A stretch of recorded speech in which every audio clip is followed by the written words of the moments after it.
Welcome to the Commercial Kitchen Chronicles, the podcast dedicated to the commercial food equipment repair industry. My name is Pat Finley. I'm a lead master certified technician at General Parts Group and a certified sufficient trainer.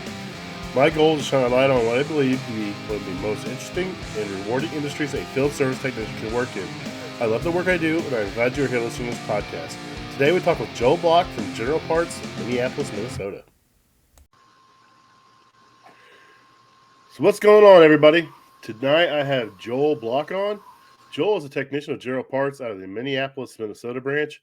I met Joel just from social media stuff, and come to find out we're co-workers. So thanks for coming on, Joel. Thanks for having me, Pat. Yeah, it's amazing all the people I talk to online, and come to find out they work for GP or another Partstown company or something. And it's cool. I've met a lot of cool people out there. So look forward to talking to you, see what you have to say about the industry. Yeah, same. I saw us come up in a few emails, your name and my name, and like people asking like, hey, can you guys write up a blog about this? Or what do you guys think about that? And I'm like, who is this guy, Pat? So I was digging, trying to find out who you are. Yeah, I always crank out some blogs. Anytime Steven's stumped or needs something, I try to help him out. He's a pretty good guy, and he's helped me out a lot, so I help him out any chance I get. So cool. It gives me something to do. I like writing them. It's different. At first, it was terrible. Like, I'd write a bunch. It didn't make any sense, and then Steven would have to spend a day just like going through it and trying to make sense of it. And then now he's like, he changes like 2 or 3 words. He's like, "What do you think?" I'm like, "Okay, go ahead." Yeah. He talked to me about what were we talking about, cooling fans or something one time, and I happened to be just really, really busy, and so I'm just sending him like little notes, like, okay, cooling fans, keep them clean, they're gonna protect your computers, just some vague stuff, and then all of a sudden he sends me back this long, nicely written out, blog with just the points that I gave him. So, I didn't have to do the writing; he took care of that part. Yeah, he does that a lot of times with me too. He like just starts asking me random questions, especially if he knows I'm busy. He'll just ask me random questions, and like he's hunting for information. Then all of a sudden, he sends you this like 4 or 5 paragraphs. You're like, well, that's amazing. And then all of a sudden, my name's tied to it. I'm like, well, I just like answered some questions, but hey, I'll take it. Well, he's doing his job then. That's good. Yeah, that's what I tell him. I was like, man, you're amazing with words, dude. I said, I'll stumble and look like a fool, but I can fix anything in the world. So yeah, right. There's a place for everybody, and Steven's found his, I think. So good. So you said how did you get started? Were you the one that said that you were like a part runner or a warehouse person or something first, or? Yeah, to skip a bunch at the beginning, man, I moved from Fargo, North Dakota out west to Portland, Oregon, right after 9/11. And at that time, like at 9/11, I was delivering auto parts, right? I was the Napa guy driving around with the little truck with the little hat on top, delivering auto parts. And after 9/11, my shop closed down. So I was ready to get out of Fargo, and I headed west and landed in Portland, Oregon. Started putting out resumes anywhere I could. I didn't, I had random experience in things, but I needed a job. I was applying at Subway to make subs. I remember going to the UPS store to be a shipper or whatever, some warehouses, some landscaping, and a warehouse got back to me and they said, hey, come on in for an interview. I did that. I got the job, $9 an hour to bag and tag parts in a warehouse. Once I got there, I found out what they do. And it was, that was Ron's Service in Portland, and they do commercial kitchen equipment. So that's how I got to know even what that was. And my job was to sit at a little desk. The parts would get shipped in. I'd go through, open the box, get in, get the stuff out. And at the time, I had to tag all the parts with the part numbers. And at the time, it was a little gun, and you had to go and dial in, rationale, and then put in all the little numbers, and then tag 2 parts, change the part number. So, I mean, it was a full-time job. But did that. And then Angela Parks, who's now on the corporate side of GP, she was the shipping and receiving lady over there. She was going in for some knee surgery, so they sent me over to shipping and receiving, and I started working with that a little bit. I was horrible at it, but I filled the gap while she was gone. In the meantime, they hired back the guy that they fired, that gave me the spot to get in and do parts. So I was kind of floating, and one day a text said, "Hey, I need this toaster fixed. It just needs a cord put on it." I'm like, I don't know anything about it, man. Like, he handed me a screwdriver and I don't know, pliers or something, and I made it happen. And from there, I don't know. I guess the owner, Tim Foley, he did a lot of. He'd come out of the office to do pizza oven installs, Middleby Marshall pizza oven installs. And so he'd take me out on those things. And basically my job out there, peeling the film off the ovens and taking all the bolts and getting them all with the lock nut and the washer, the lock washer and the washer to get the casters on, and having an extra hand on the oven when you're rolling them on the, on the lifts like you got to do. So just, helping out basically. And things just sort of progressed from there, man. Guys started taking me out with them, and eventually I picked it up slowly. I didn't have any tools. Guys were kind of giving me their old tools, and I was still only making a little bit of money, so I'd go try to buy some. But there's a lot of guys just giving me tools, their old tools, and that was gold to me, man. That was awesome. And lots of riding around with guys. Eventually, they gave me this old Chevy Astro van, and this thing had the shocks were gone on it. You'd stop, and it would just, and you turn, everything just falling out. It was wild, but yeah. So it was a lot of years of driving that thing around and bending pilot tubes, right, and running. My call was Wolf oven, pilot won't stay lit, right? That's the bit. I ran around changing basso valves and thermocouples for a long time because they weren't really looking for a tech. They were pretty stocked up with guys. They were just kind of keeping me there doing that little stuff. And, eventually I moved up and got to go to some rationale training and, figured things out a little bit. I remember before, like probably around the time that I fixed that toaster, right? So I'm fresh into this thing, and they brought me into a Frymaster week-long class, and it was, just H50s at that time. There wasn't any love or anything like that. And I stuck with them for a little while, and then we started going into just the wiring and tracing wires. He's got schematics up on the board and just talking a language that I had no idea what he was talking about. And that hurt, man. But maybe it lit a fire under me a little bit. Like maybe I need to, pick this stuff up a little bit and get learning. That's awesome, man.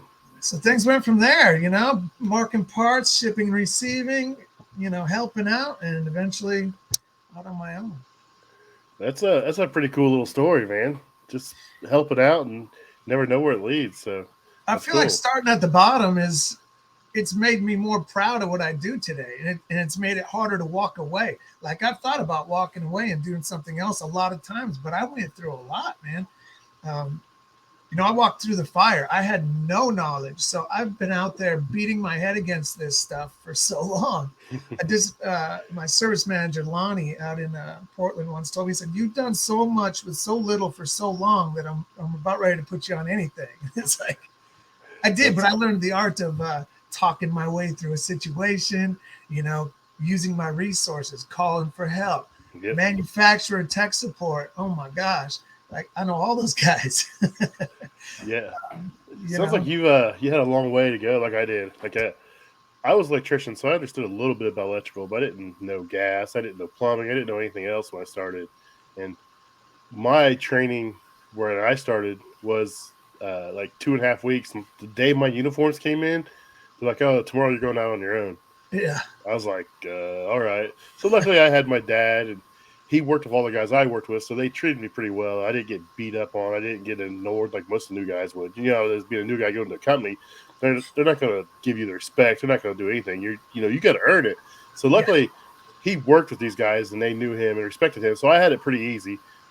So that helped me out. But yeah, there's days it's like I can't fix anything. I just beat my head against the wall, and I still have days like that, unfortunately. But Sure. I mean, it's the service industry for you. Everything changes. Even when you think you got it figured out, something else happens. Oh, as soon as I think I'm doing pretty good, I already know it's coming.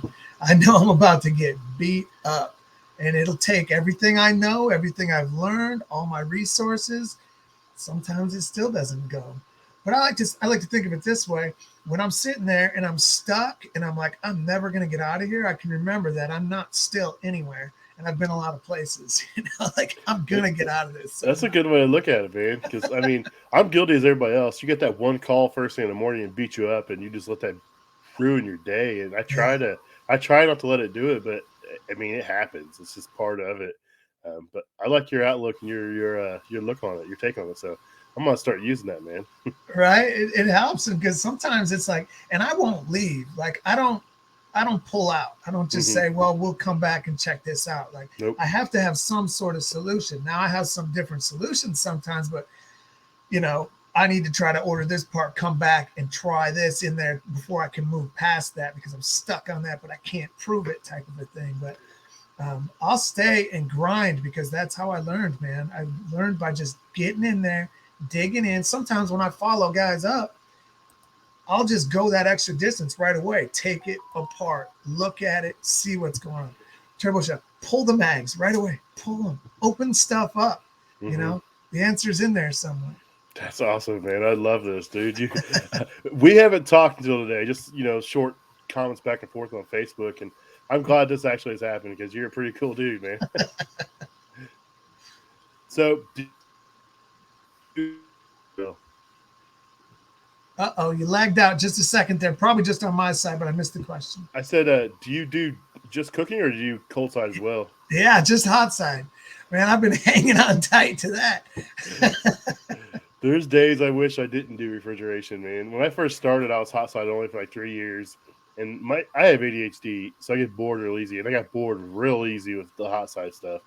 And I wasn't doing anything crazy. I wasn't doing combis. I wasn't doing microwaves. Right. I was just doing, the basic ovens and steamers and that kind of stuff. And I got bored with it, and I wanted to do refrigeration. And unfortunately, where I was at didn't want to train me, so I left for what I thought was something better, and it really wasn't. But you know, I ended up pretty much being self-taught refrigeration. And like you said, you don't leave. You got to stick it out, man. I can't leave. I have to have some kind of resolution or know that I'm making a best attempt to fix it.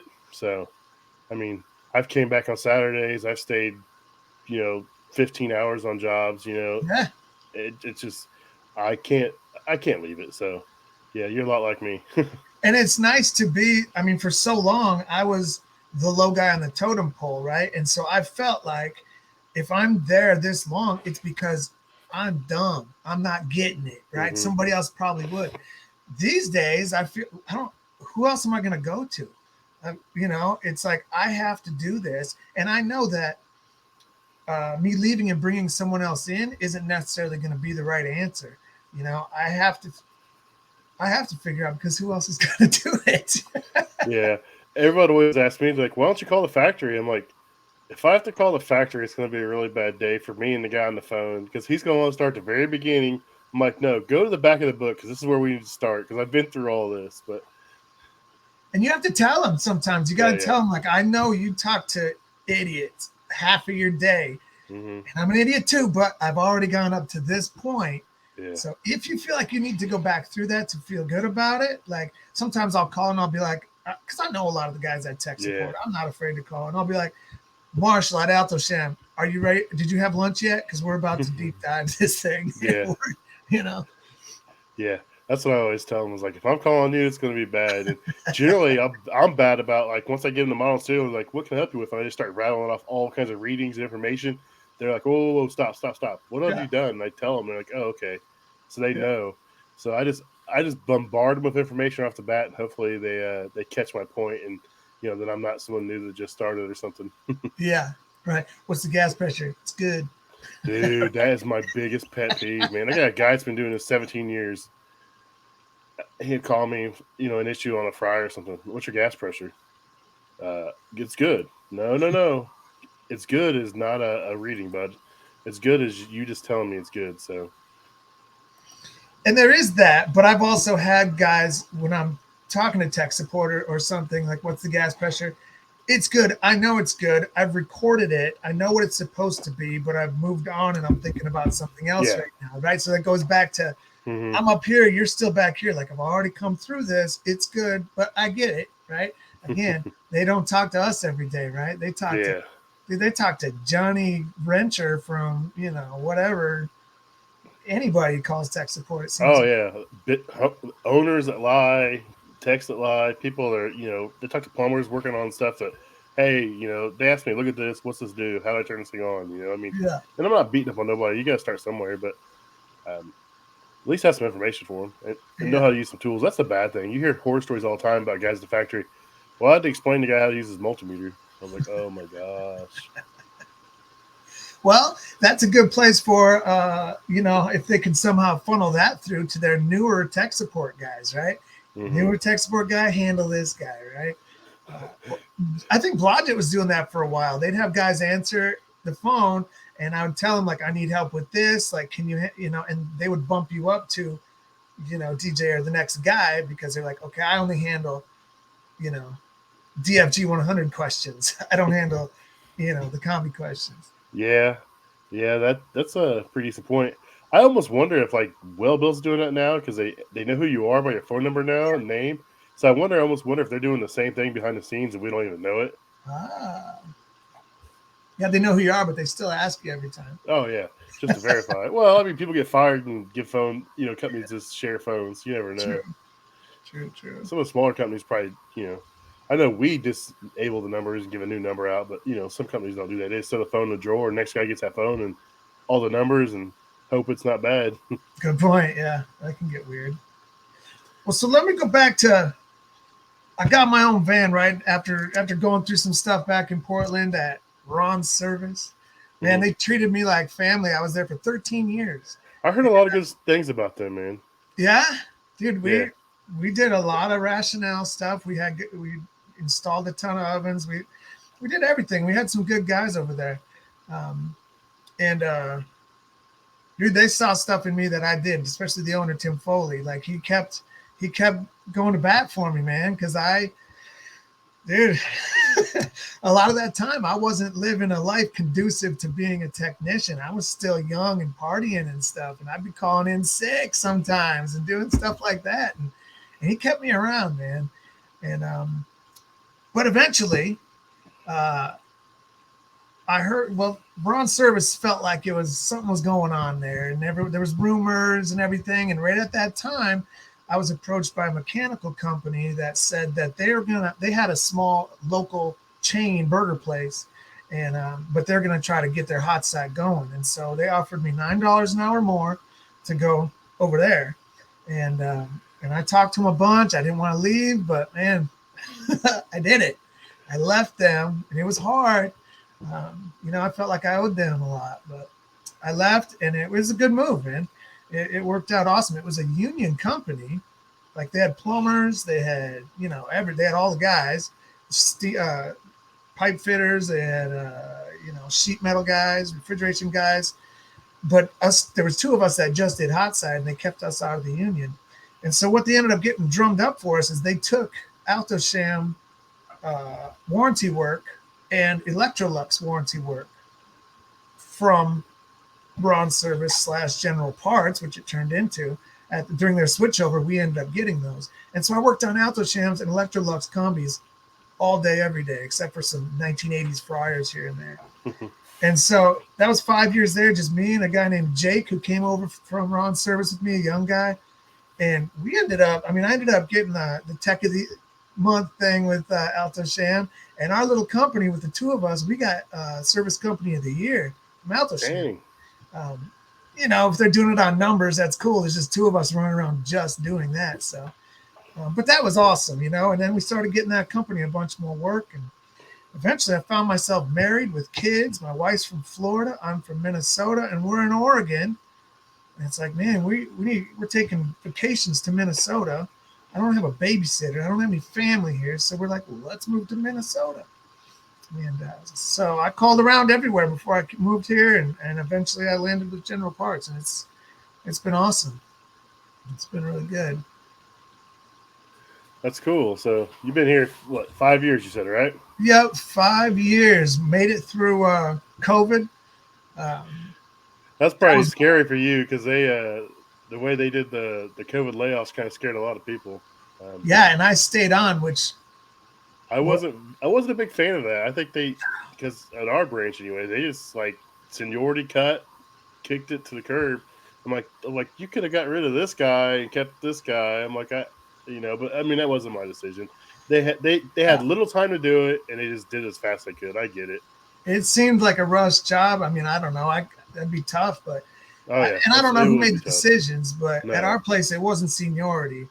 uh, I was there only for a couple of years at that time, and I stayed. And there were guys that had been there forever that got laid off, and yeah, that was tough, man. I was there when they were leaving, and I was like, yeah. like I was happy to be there, but that was tough. But I was so grateful to still have a job, even though we're cut back Oh to 30 hours. yeah.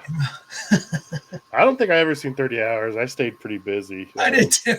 I I've worked more hours this first few weeks until someone at corporate caught how many hours I was working, and all of a sudden they're like, he can't do that anymore. Yeah, And they're like, well, no one else wants to work, and he's just doing it. sure. So I stayed pretty busy, and it's never really went away. It's pretty much been that way since then. But yeah, that was a crazy time. So I'm glad Did I you made it. guys lose office people and stuff too? Yeah, we lost. We had a shipping and receiving person.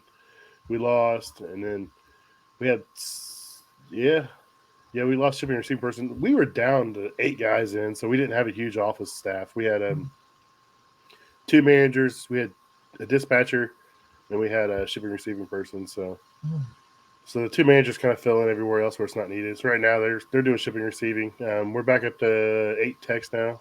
Oh, We've good. hired a bunch of we've had a bunch of new people with no experience start. I mean, no experience in the true industry. So my son, if you see me post stuff that says my trainee is a young guy, it's like 20 Yeah. years old. That's technically my son. He gets mad if I say that, but so like all the posts are like, I call him my trainee. So, Tell but them you could call him worse. yeah. So we've got him, which he had zero mechanical experience. Like he worked on his car one time. Um, and we got a guy that's done 2 years of residential HVAC. He started a couple weeks ago. We had a guy start last week that trying to find his way in the world. I think his last career was like airplane mechanic or something along those lines. So he's transitioning over to what we're doing. So he wants to learn refrigeration and everything. So we got him.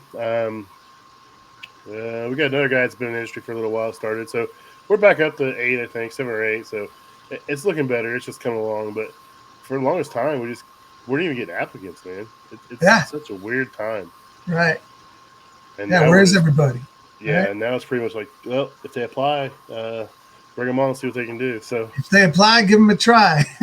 yeah, it's rough, man. It's like we have 3 senior techs, me, another guy that's mid 50s, been doing it like 16 years, and we got a guy named Greg. He's been doing this 38 years, I think he said in the last episode, and he's trying to retire. He's beat up, back, knees. He didn't take care of himself. You know his job is, and so we have more new guys that need training than we have guys to train them. So it's kind of a weird situation to be in.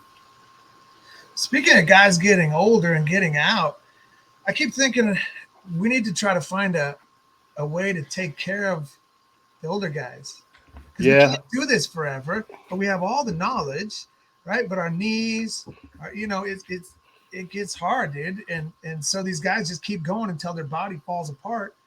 And then what? Like, there's got to be a better way. We got to yeah, find something for us to do when we get old. yeah. It seems like we're just kind of used and then tossed away once we can't do it no Yeah, more. yeah. Um, I know Parstown was doing some like tech support stuff. I don't know what avenues could be there, but as far as GP, I'm not sure what's going on. It's weird. I know they're letting some guys that want to retire go part time, so they work like 3 days a week versus 5 days. Try to take it a little Mm, easier on them. I'm a big fan of letting your older senior techs, as long as they're willing to teach and do yeah. it the right way. Let them have the new guys, let them learn. Let the new guys learn from them. Yeah. I mean, older guys are a wealth of knowledge, been doing this for years. As long as they are willing to take the time now and do it the right way is the key. We can't just have them, change that, change this, do that. Explain it to them. They gotta know why they're doing it. So it's definitely a weird industry though to finish out. Like once you get to that 55, 60, and it's just you can't do it anymore. It's just what do you do? But I mean, you're not ready to hang it up. And that's one of the things I think it feels like the way we do things and the way unions do things need to get aligned a little bit better, Yeah. right? Because that's where our guys are going. We've lost 3 guys to the union since COVID. Yep. Young, good guys, some of our best guys, Mm-hmm. and because of the union stuff. And I mean, I don't know. I don't know about union, but when they get older, they're set up, and they leave before they're beat up, and they leave comfortably, and we can't do that. I mean, we can, right? If we do it all right and we don't go build giant garages in our backyard and spend all our money on Jeeps and stuff. I gotta have fun. I am the king of poor financial decisions. I'm not gonna lie. Dustin says there needs to be an opportunity for older guys to do training, but they usually still get stuck with running calls as it seems they back out anyway. Yeah, um, it's definitely weird. Um, Dusty, he's he's the one that's normally in here with me. He said, "Don't be afraid to put in those hours." Man, I don't know. It's a double edged sword. I like to stay at like 55. If I can stay at 55 and coast, I'm all right. And I've got it figured out pretty well because if I get my first call at 7 in the morning, I'll just leave at 5 in the morning. If it takes me 2 hours to get there, if it takes me an hour, I'll just leave at 6 in the morning. And I'm generally home by 5:30 or 6 or 5. It just depends. And it works out pretty well because my wife works from home. So by that time, she's just getting off work and stuff. So we still do some stuff. But, I mean, there's been weeks, on-call weeks, generally is what happens where I'll crank out 70 hours, 75 hours in 5 days. It's just like, I can't do this. Yeah, and I used to do that. I've had times where I do that. I've had times where I have to do that because I need the money. Right now, I don't know, maybe around COVID, I'm like, I was home more and I was seeing my kids grow up. I have a 5-year-old and a 7-year-old. And I'm like, I need to provide for my family. That's why I need to work. I also need to be here for them and see them grow up and stuff like that. So I've consciously backed off of my hours a little bit. I'm there if they need me. If they need more hours, we can do that. But I have to prioritize right now. Right before kids, I was grinding constantly. Yep. They're little right now. I need to be here for them right now, but I'm gonna be here later on too. So yeah, that's a great point to make. When I first started doing this, I didn't make no money, man. I was playing catch up from my past mistakes. I had to work all the hours I can. I wasn't making near what I was making now. I think I was being taken advantage of by some of the former places I worked at. So I felt like I had to work a million hours to pay bills and everything else, and I missed a lot of stuff. My kids being younger. So my daughter played travel softball. By the time she got to pretty good, I was making decent money, and we'd travel around. I bought a vehicle just to drive, bought a big giant Yukon XL, and we drove around and all that stuff. And then my son played football. He was very good at football, really good. Probably should have went to college, but COVID hit, and he didn't get any in-person, visits or anything, so it just kind of fell to the wayside.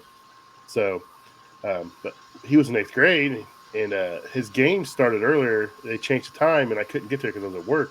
I came home to pick up my wife to go, and like someone called me like, "Hey, Corbin's hurt, my son." And I was like, "Oh shit!" Well, he broke his leg. The bad thing was he laid on the field for a half hour before an ambulance could come get him because it was a middle school game, so they didn't have an ambulance. So he laid on the field with no parents there for a half hour. Now, luckily, some of our friends were there and they took care of him. But after that point, I made a point that I told my office, I said, and I didn't tell them why I did this, but I told them every Friday I will be home by 5:00 because high school football games were on Friday. That was in 8th grade. So I make sure, if I was on call, hey, I'll come out after the game. I'll do it tomorrow, and I'd leave at 4 a.m. to make sure I get my call volume done in time for me to come home. I'll make sure I took care of the customer too. So time goes on and he graduates high school. And last year, I think one of the guys wanted to start getting off every Wednesday at like noon to go play golf with his buddies. I'm like, seriously, he's off every Wednesday during summer to play golf with his buddies.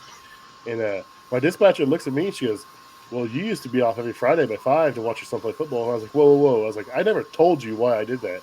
She's like, "What do you mean?" She's like, "You just wanted to watch your son play football." I was like, "No." I said, "I made a promise that he'd never be in that position again." And I explained it to her, and she's like, "Oh."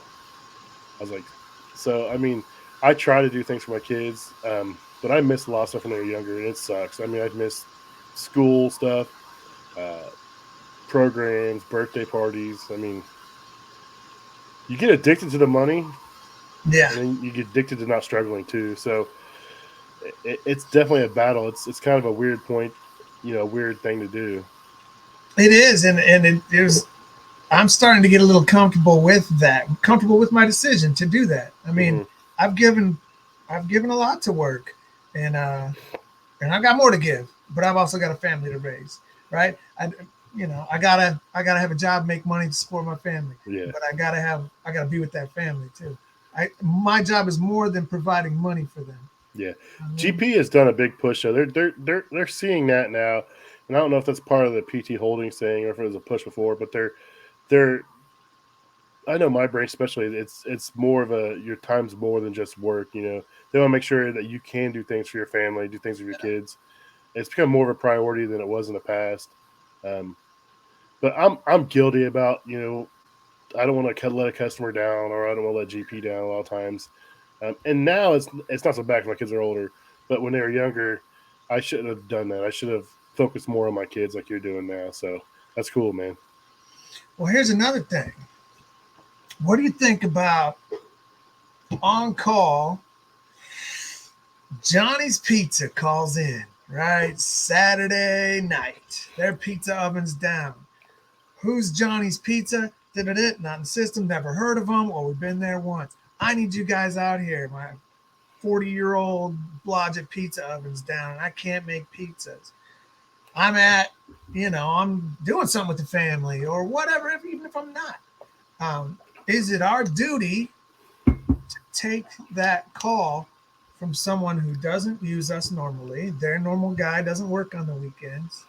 Is it our duty as the repair guys to leave our situation, or maybe, hey, maybe it's on a Tuesday night at 9 o'clock and you got a job at 6 o'clock the next morning. So now you're cutting into my safety the next day. I'm going to be Hmm. tired. This guy's probably not going to want to pay. No, I shouldn't say probably, but there's a decent chance, right? He's panicking. Hurry Hmm. up. Is it our duty to take that call to go fix him up, or can we be selective about that stuff? Well, I mean, how we do it is if they're a credit card customer or they're not in the system, we don't run it. So if a call comes in and say they only use us twice a year, they don't have credit terms or a credit card customer, we don't run it. But that's it's not always been like that. That's fairly new. It's always been like that in our market. Really? We've never ran anybody that was COD or credit card. We've never ran them out of Indy. No kidding. Well, Yeah, and I that's think how it should be. I mean, what yeah, are I you mean, reserve it for your top tier customers, manufacturers that are going to approve it, that kind of stuff. Um, that's how it should be. Because if not, I mean, they'll beat you up. I mean, you'll run yourself to death for people that, like you Absolutely. said, more than likely aren't going to pay. Yeah. They're I mean, not. it's a sad truth. We get calls all the time from companies, from people that wants to fix their stuff, and credit card bounces, or you know, we don't do checks anymore. Luckily, because that was a big thing. Just That was write a terrible. check, and it's not going to, it's not going to float. So they don't care. But Wasn't it the uh, worst collecting from customers? Like you're there for forever and doing stuff, and then you got it. You know that you now have to back up and be like, "Here you go," and ruin that moment by saying, "Now, here's the bill," and they're like, "What? You've been, what? You didn't even do anything or something." Just dude, it's COD was the worst back in the day. I'm glad we don't do it anymore. I had 16 years ago, I had an Asian restaurant pay me $832 in $1 bills. nice.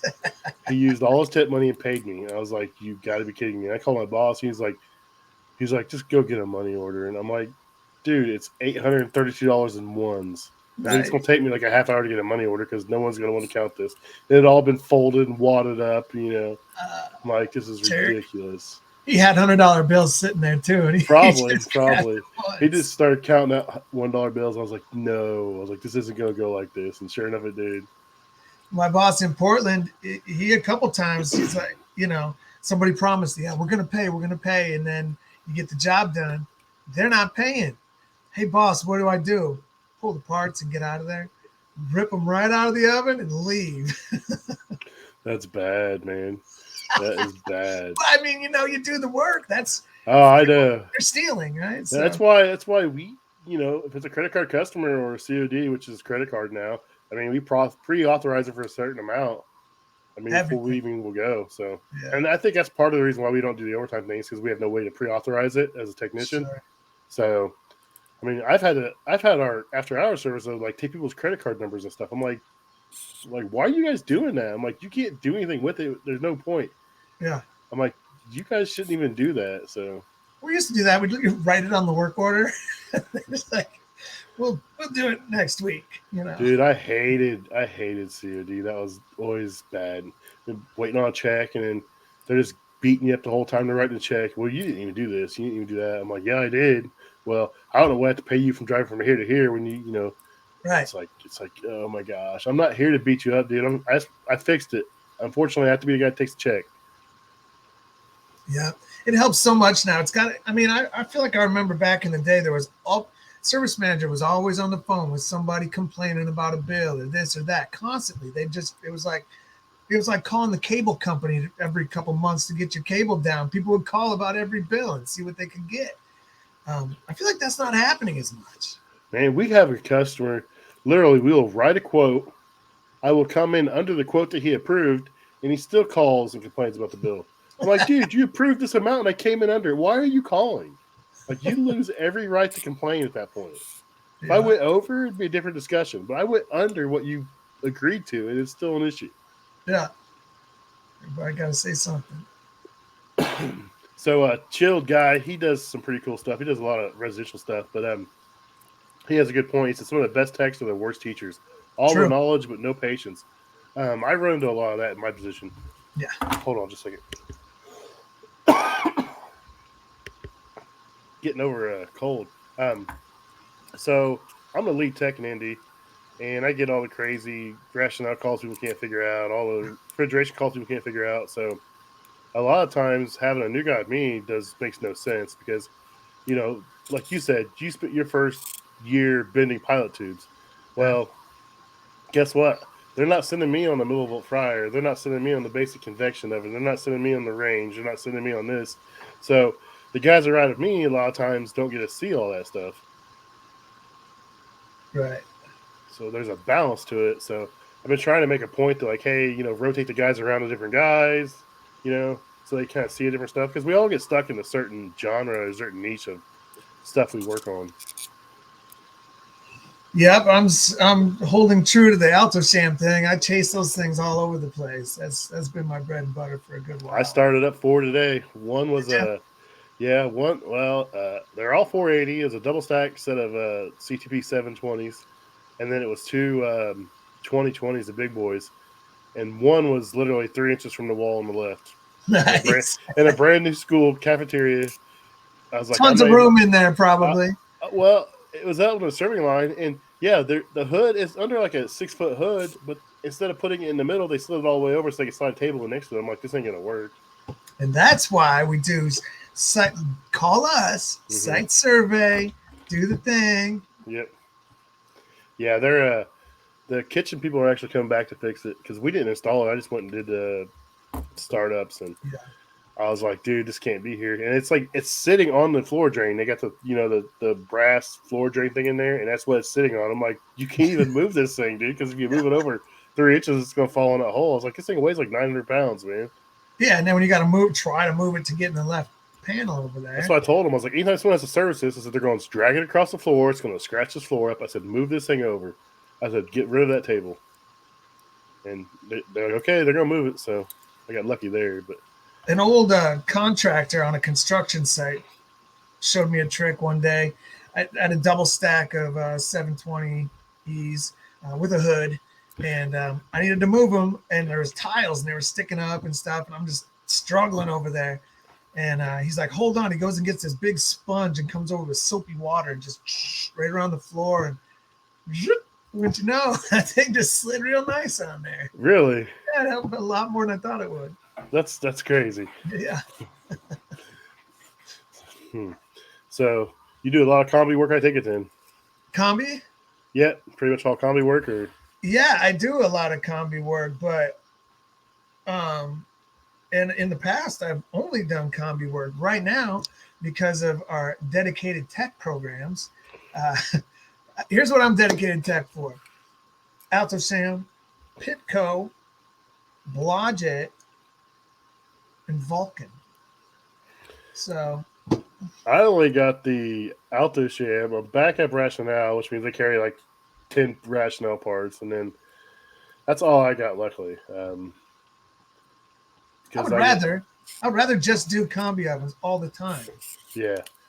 Yeah, I got lucky, though, and only got the Alto Sham.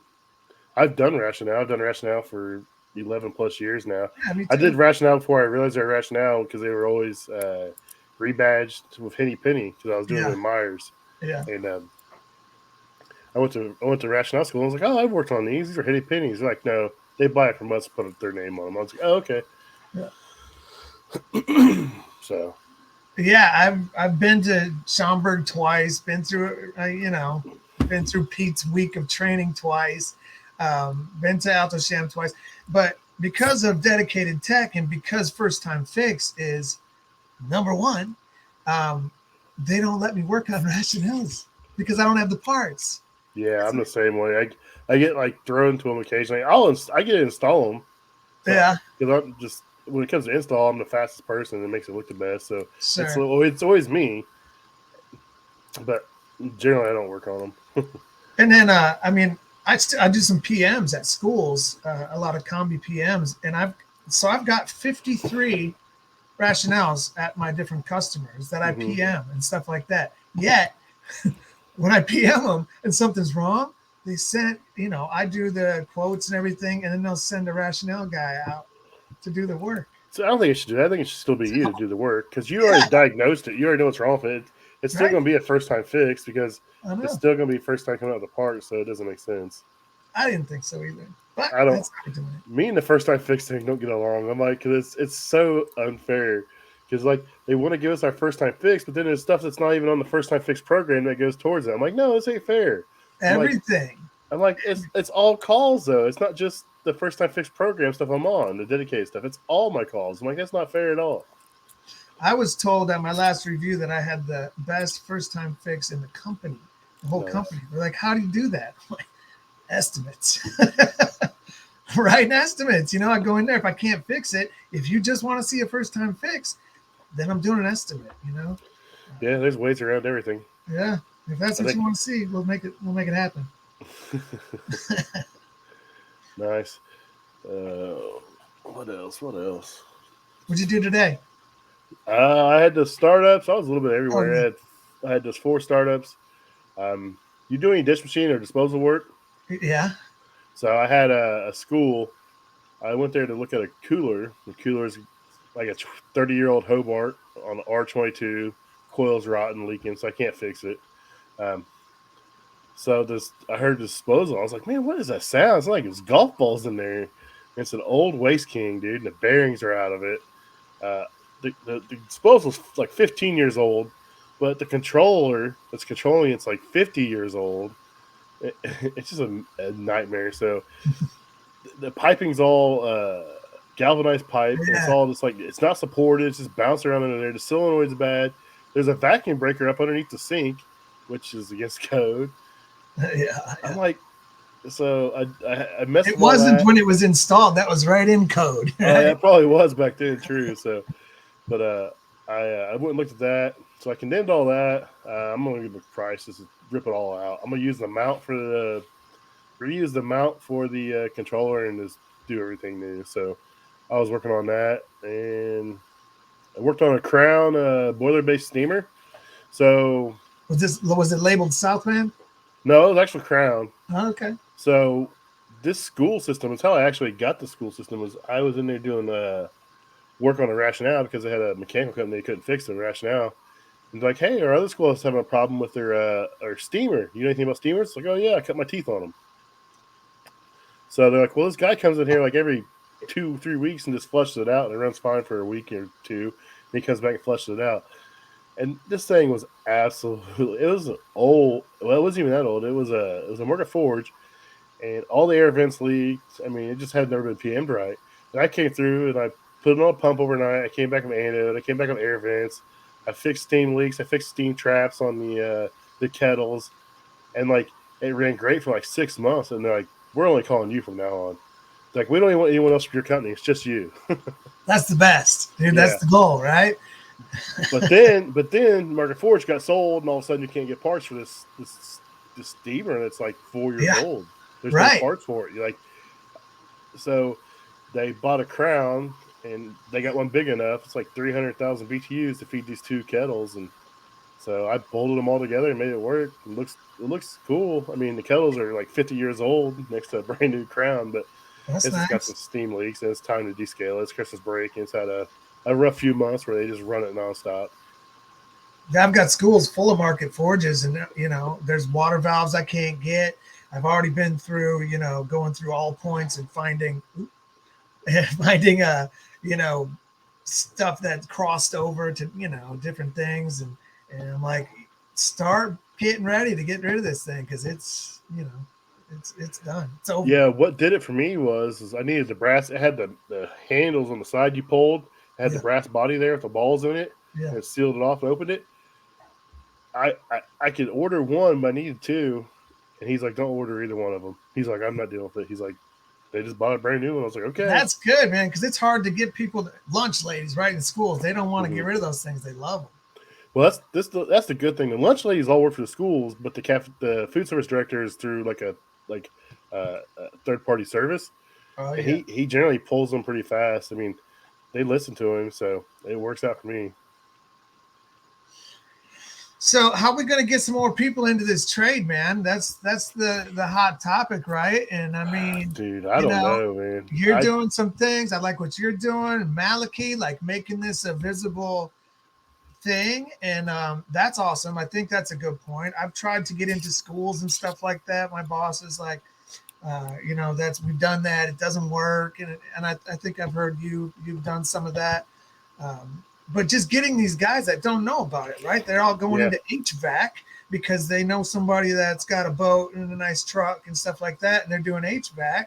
Well, how do we get them to come over here? Don't tell them about the grease and stuff and just slowly get them into it? Dude, I show them it all. I don't care. I'm going to be honest. I don't know if you see my post the other day about that fry pot I changed, how that place looked, dude. It was that was like the worst place I've ever seen. It was terrible. But I mean, I just like try to show stuff I do, cool stuff we do, and I mean I show it all. I'll show the good, the bad, the ugly, the indifferent. I mean, I don't want someone to come and think it's a cool job, and then all of a sudden, they're underneath a fryer playing in grease and they're cussing me out because it looks cool, but now I'm covered in grease. I mean, I'm not going to do that. But that's how I all started. Like I had Instagram and I was following all these HVAC and these plumber guys and electricians, and like they had these huge followings. I'm like, but there's no one, like me out there that was doing this stuff. So that's what made me start it all. And then the podcast was just a joke, man.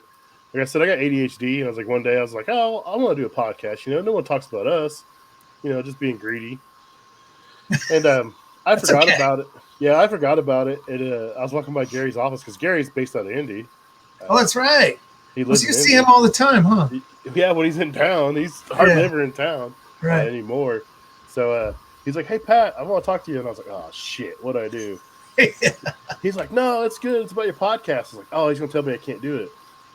And then he's like, "No, we want you to do it." I was like, "Oh, really?" He's like, "Yeah." He's like, "I want you to do it. We want to help you out, and we'll, help with sharing the stuff and everything." So it's pretty cool. They've been behind me and supported me 100%. I've done a lot of cool stuff from it. I went to NRA last year. I went to Safesa, but that was just probably more because of my award. That was a cool experience. I'm going to NAFM. I'm doing that on my own. So I'm actually going to go down there on my own and hang out with a buddy of mine. He's going down there, and I'm gonna talk to some manufacturers and stuff, see if I can't line something up too. So, Cool. but mainly, I'm just trying to show what we do, man. I'm gonna work something out with Rich. We've been talking a little bit. I need to get him scheduled on and have him on here and talk about what he's doing because he's doing a lot of cool stuff too, man. He did that trick Yes. or trade thing for Halloween. That Oh was the yeah. coolest thing I've seen in a long time. Yeah, so he had like a big poster out there and explained the trade. It had candy for the kids, but it showed what we did. It was cool. Yeah, that's good, man. I mean, who even knows this exists, right? Like I have dudes working in kitchens. What are you, an electrician or a plumber? I'm like, no, dude. I work on restaurant equipment. Like, Dude, you just do that? no one realized that it's a job. I mean, Yeah. it's just kind of like, oh, we didn't realize, we didn't think that stuff broke. Well, everything breaks, man. There's someone to fix everything in the world. And it's a niche too, man. Like you can make we're a ton of money. unicorns. Dude, we're unicorns. There's none of us. No. It's just us, right? And we have to bring people in. Talk about job security. There aren't any more. There's a million plumbers, a million electricians. There's just not that many of us, and they could come in here with a little bit of experience, but you have to learn this industry. You have to learn cooking equipment. You can come in with some HVAC experience, but dude, it's like you said, we've been doing this for a long time and we'll still get our butts kicked. We still have to learn new stuff all the time. If this technology of how stuff runs now, if when I first started, if it was like this back 20 years ago, I don't know if I could have done it. I mean, everything's computer controlled, everything's a touch screen, everything. I mean, there's wires, communication. Back then everything was either line voltage or 24 volts AC. Now, I mean, you'll have fryers that have 208, 120, 24 volt AC, 12 volt DC, 5 volt DC, 3 volt DC. I'm like, how many voltages does this thing have? Yeah. And then keeping track of that. And even if you are using what you already know, trying to trace power, all of a sudden it'll switch to 5 DC on you. And it's like, what? I don't think I have power here. Here's the problem. You didn't see that changes. Yeah. So now you gotta be able to understand communication, with data cables. And it's nuts. I mean, I try explaining to my son. He's like, well, where's your temp probe on this fryer? And I'm like, which one? He's like, what do you mean, which one? I was like, there's 3 temp probes. He's like, what? I was like, yeah, this one measures the oil. This one measures the oil for this. And this one measures the oil level. So it knows how full it is. And this one looks like a probe, but it's actually a heater. Yeah, dude, it's crazy. It really is. So, but I mean, I think the younger guys can do it. I think they're smart enough. It's just the burnout is what gets them. So I had a younger guy work with us for about a year, and he quit because he was working too many hours. And but the thing is, he didn't say nothing about it. Unfortunately, he just I asked him, I was like, "Why are you leaving, dude? Do you haven't really been here long enough to feel if you know it or not, or if you're gonna like it?" And he said he didn't want to work the hours. He said, he said it'd be 5 o'clock and there's still 2 calls on my board. I'm like, don't run them. He's like, well, they're on my board. I'm like, I don't care. I was like, her job's to clear her board. She just threw it on your board. Yeah. You get to it if you get to it. If not, you don't. It's going to be there tomorrow. That's right. He's like, well, I never thought about that. I was like, did you tell anybody that? No. I was like, God damn it, man.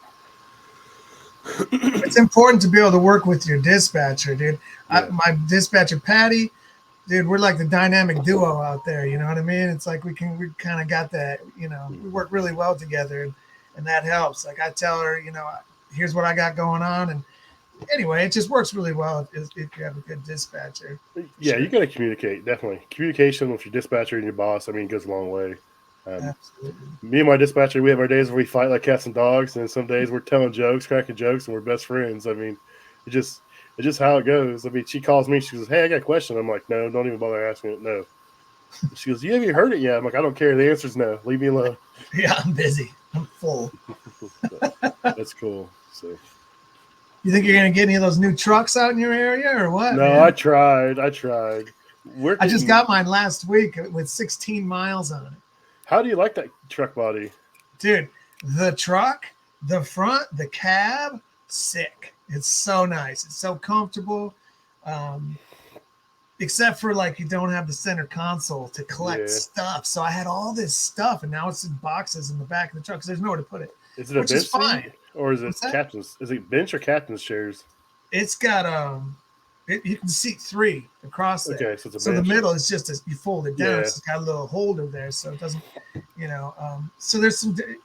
The van is easier to work out of. Mm-hmm. The truck, I mean, that thing when you steer it, it doesn't sway like this. It just holds, so stuff isn't falling, sliding around. The back of the truck isn't set up for it. It's hard to work out of. Oh yeah, it'd be a nightmare for a refrigeration guy or a combo guy.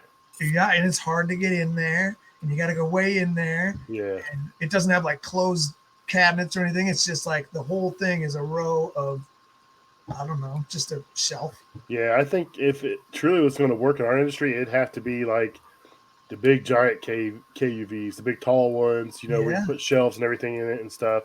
It probably works like an installer or someone that doesn't do a whole ton of different variety of stuff. You can probably get away with it. But once I seen it, I was like, man, I couldn't do it. I wanted one just because I wanted a truck, but Yeah. I was like, I couldn't do it. I have so much. I have a Nissan and mine's jam packed, and Yeah. it's only a third parts and 2/3 tools and everything else I have stuck in there. Just So stuff, and you can organize it somewhat. mhm. In the side door, I keep going over to the side to open the side door. I'm like, there's nothing over here. Everything's in the back. It's tall, but it's awesome. It's an awesome truck, but it's taken a little bit to get used to. Yeah, I bet. I was giving Ed a hard time. I was like, hey, I'll take one of those. And I was like, I'm glad I didn't. I told my boss, I said, hey, my truck is ready for tires. I need ball joints. I need all this stuff. I see a bunch of these trucks in the shop. What's up? You want me to get this truck fixed or what? No, just hold off. We'll get you in a. I think most of them went to you guys. I think so, yeah. How many did you guys get? I don't know. We got 4 on the road right now and another one in the shop. I heard there was 25 of them ordered. Really? Well, they couldn't get vans, so they ordered them. Yeah. I remember that being a discussion. He's been on order, I guess, for like a year. So I thought Gary said at one point he was going to stock up on vans. Oh, he is. They still are. If they find them, they're going to buy them. But I don't know. I got my Nissan. So I had a brand new Nissan with like 16,000 miles on it, totaled it. I hit somebody. I rear-ended somebody, and that was fixable. But a guy come flying up behind me doing like 55 miles an hour, didn't stop or nothing, and tagged me right in the driver's rear corner and just buckled the frame underneath it, dude. And it was like 15,000 miles, dude. And then he gets out screaming, I ain't got insurance. I'm like, well, you just became at fault for all this, bud. You just became the proud owner of a totaled van. Yeah. So I bounced around. I had the Transit, and I couldn't do it because that center console is so high. It sticks out so far. It like beating my knee, and I couldn't walk into it today. A small Transit? Yeah. Well, the standard van Transit. Okay. And then I'm back in a Nissan now. Yeah. I'll ride the Nissan as long as I can. I'm not going to go back to a Transit. My favorite vehicle ever was my boss at Ron's Service got me a brand new Sprinter van. Mm-hmm. And you can pretty much stand up in the back, and he put up a nice table for me with a vise on it and stuff. So, I mean, it was awesome. And it drove like a car. I mean, that's what I would roll. That'd be my choice. Service. I think there's somebody out in Portland that actually has, like, they took out all the shelves and put all pack outs in there. Oh, wow. So I think they just did it on their own. I'm sure they just did it on their own. But yeah, I mean, I think that'd be the way to go too. You're that guy, man. You've got all that stuff. Yeah, I'm full of pack out, so I don't have room for it in there because all the shelves. Hell, half my shelves are falling out. So, do you guys have a lot of roundabouts there? Yeah, I mean, enough. I heard you talking about that on your last show. Your tanks are falling out. Yeah, it rips the racks out of the wall. The roundabouts do, because it's just there's so much weight and it sways so bad. Because it's doing this bit. That's the point about the truck. It's more stiff and rigid. It doesn't sway. And that van sways like crazy. And it does. I got one that's loose in there now. I can hear it sliding around, slamming around in there. So I need to go in there this weekend and probably bolt it back in and get some time. Yeah. So what do you see the industry going in the next 5-10 years? Just younger guys, 40-hour weeks, or 5 or 10 years, man? I don't know. I don't know about as far as getting guys in. That's just a mystery to me. I don't know how we're going to do that. I think people need to be taking that seriously. because so many guys are retired, right? We're the old guys now. I'm 45. What are you, 40? 40, yeah. Yeah, we're the old guys pretty much now. Yeah, I remember being the youngest guy for years up until and now my kid works for me. So right. So I don't know what we're gonna do as far as getting people in. Something's got to give. Um, but as far as the industry, I feel like it's like for example, Tech C with AutoSam, right? They'll be like, okay, hold on, let me get you on Tech C, and they'll be right there on the phone. And they'll be like, okay, show me this, show me that, right? Or I've gone in and worked on a couple things for AutoSam. They're like, hold on, let me check. What's the serial number? And they'll be like, oh, we don't have this one linked. I know Electrolux is doing links. Rationale's doing links. I remember the last time I was at Rationale class, they were like, our goal is to make it so when they push clean at the end of the night and everybody leaves and that thing has an error 25 or something, it's going to send us a signal. We're going to send you an email, and you're going to be out there and have that thing fixed before the customer even knows that there's a problem. Stuff like that. I think they're going to be more involved. Connected yet. I think we're going to be like, what was it? Myco dishwashers back in the day where we had a Palm Pilot and that was the only way you could do anything with it. I think it's going to be a lot of stuff like that. I think things are going to be linked in there, and they probably won't need us as much, or they won't need as much experience, right? They'll put the experienced guys on the computer and send somebody out to turn the wrenches. Yeah, I see a lot of stuff going, like you said, connected to the internet, and I think a lot of it's going to be like Bluetooth or Wi-Fi. So like you can link to your phone or tablet, and you can get in and check everything that way. If it doesn't have a screen, you can do it. I think it's going to be handheld, capabilities on stuff. So right, and so then that makes me think that maybe they'd be trying to use cheaper parts so that they can just have guys in the field changing parts. Yeah, and have the brains behind the curtain on the computer or on the link, and just like you do at a hospital or something. You got the guy that has the screen with all this, the whole system, the air handling system, everything. He can just change everything. The controls guy. Yeah. The controls guy that makes all the money in the world. Yeah, that's us. We're going to be the control guy. Dude, I've heard rumors of controls guys in India making like $140 an hour, and they just sit and stare at a laptop all day and press buttons. I'm like, this is nuts. It's like a video game. It's not even real. It's just on your screen. I mean, with us being as high demands as we are, I think wages are going to continue to increase, hopefully. And I think that's going to help bring in new talent, younger talent, and get talent from other places. So I'm hoping that trend continues. Yeah, I think back in the day, like when I started, there was a lot more like what I was doing with just ovens and thermocouples and stuff like that. But like we're saying, things are getting more advanced now. They need to pay us like that, because you can't have Johnny come in and just like changing out gas. It's not all about gas valves anymore. Yep. And that's when you're in contactors. That's when you're in situations like me. It's like I don't get to see some of that stuff I need to see to train some of these guys, because whether that's the case or not, like, well, we pay him X amount of money and it's not worth sending him out on this kind of stuff. So they can have mid-level guys training them. What's wrong with that, Yep. Yeah. I think and I've seen companies do all different kinds of things. There's certain companies where, say, if you're in a training program, it's a year-long program, and your first 6 weeks, you ride around with 6 different guys each week. And at the end of the 6 weeks, they all talk. Okay, is this guy going to make it? Is this? Can he do this, this, and this? And then once they decide they're going to keep him, they let that guy come in. Okay, which one of these 6 guys is your mentor? He's your best friend for the next year. Yeah, that's great. I mean, so, I like that concept, but right now we're just kind of bouncing around guys from guys, from people to people. So they each get to see a different kind of thing. So we'll see how that goes for us right now. See how that works out. And that way they get to see guys do things so differently. Guys attack things differently, deal with customers differently. Yeah.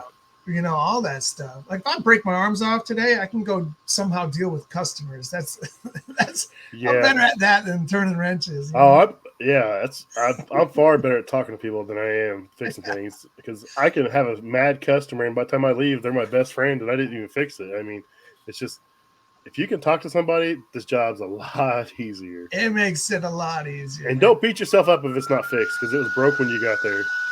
I keep hearing you say that, and I like that. Yeah, I mean that's how I've been since I started. And my dad told me that. He's like, "Hey, it was broke when you got there. Don't worry about it." I'm like, "Okay, that makes sense."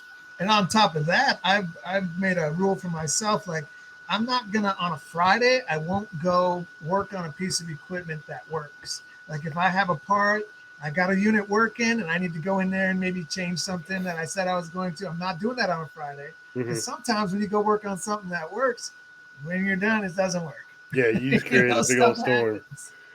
Yeah, that's funny. So we've been talking for about an hour and 5 minutes, man. I don't want to keep you too long. I Yeah, appreciate you coming on, though, man. It's nice to talk to you, and hopefully I can have you back on here at some point in time. So you work out of the Minneapolis branch. If you want to tell people your social media, you can. If you want to stay private, you can. It doesn't matter to me. I just put it all out there because I like showing what I do. Um, so yeah, dude. Like, I mean, Facebook. I think you've got me tagged in this stuff. Come over and see me on Facebook. If you're friends with Pat, that means I'll get it because I keep it kind of whatever. But that's about all I do as far as social. I got a job and family. Hey, did I tell you congrats yet for your Tech of tech, the Year through Safesa? no, man, I appreciate it. You probably did Dude, on one of my posts. My post kind of blew up, and like I lost track. I've never had a that's post blow up like that. That that's was cool, amazing, man. That's dude. amazing. I had no idea. That's a cool story. They led you along Oh there. yeah, they led me along, dude. Dan Reese is my buddy because I teach for Cefesa, so Dan's Yeah, my buddy. When I go to Cefesa, me and Dan eat dinner every night. We're smoking cigars, we're drinking bourbon, we're like best friends, for like 9 days. And he wouldn't talk to me. I was like, oh, he's just really busy. He's like, man, I couldn't talk to you. He's like, I would have told you. He's like, I would have got in trouble. yeah. No, So, that's awesome. but no, Pat was I want awesome. I want to have you back on because I want to talk about tech council stuff and some other things we can do in the future. So I'll send you an email. We can reach out. We can talk about some other stuff. Maybe in a month or so, we can revisit and do this again. Cool, man. All right. Have a good night. Cool. Thanks for having me. See you guys.